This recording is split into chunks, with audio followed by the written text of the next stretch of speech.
আগামী ২৭শে মার্চ বারুণীর পুণ্য স্নান। এ উপলক্ষে কমলপুর পুরাতন মোটর স্ট্যান্ড স্থিত ইউথ রিক্রিয়েশন কর্নার ক্লাবের পক্ষ থেকে ধলাই নদী ঘাটলায় সবাই যাতে পুণ্য স্নান করতে পারে তার জন্য ব্যবস্থা নেওয়া হয়। সে উপলক্ষে রবিবার ধলাই নদীর ঘাট বেঁধে ওয়াইআরসি ক্লাবের উদ্যোগে এক সাফাই অভিযান করা হয়। সেখানে বৈদিক ব্রাহ্মণ সমাজের প্রতিনিধিদেরও আমন্ত্রণ জানানো হয়। এ বিষয়ে বৈদিক ব্রাহ্মণ সমাজের পক্ষ থেকে প্রণব চক্রবর্তী ক্লাব কর্তৃপক্ষ যে উদ্যোগ নিয়েছেন তাতে সাধুবাদ জানান।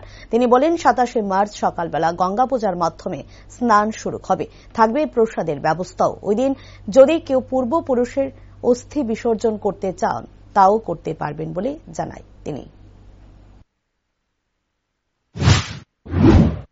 নমস্কার, আজকে আমরা এখানে বৈদিক ব্রাহ্মণ সমাজের পক্ষ থেকে এখানে আমন্ত্রিত হয়ে এসেছি।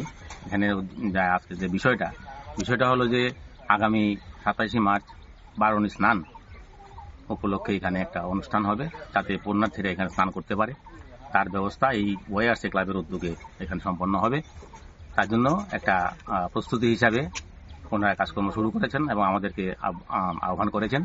আমরা এখানে এলাম, কিন্তু আমরা এখানে আসার পরে আমরা যে জিনিসটা অনুভব করলাম যে আসলে আমাদের হিন্দু সংস্কৃতি তথা পরম্পরাগত যে আমাদের ঐতিহ্যবাহী যে কৃষ্টি সেগুলা যে একটা পালনের জন্য যে একটা উদ্যোগ নেওয়া হয়েছে তাকে আমরা বৈদিক ব্রাহ্মণ সমাজের পক্ষ থেকে সাধুবাদ জানাই এবং আমরা আশা করব এই অনুষ্ঠানে যে বিষয়গুলো রাখা হয়েছে সেগুলো যেন সুন্দরভাবে সম্পন্ন হয়।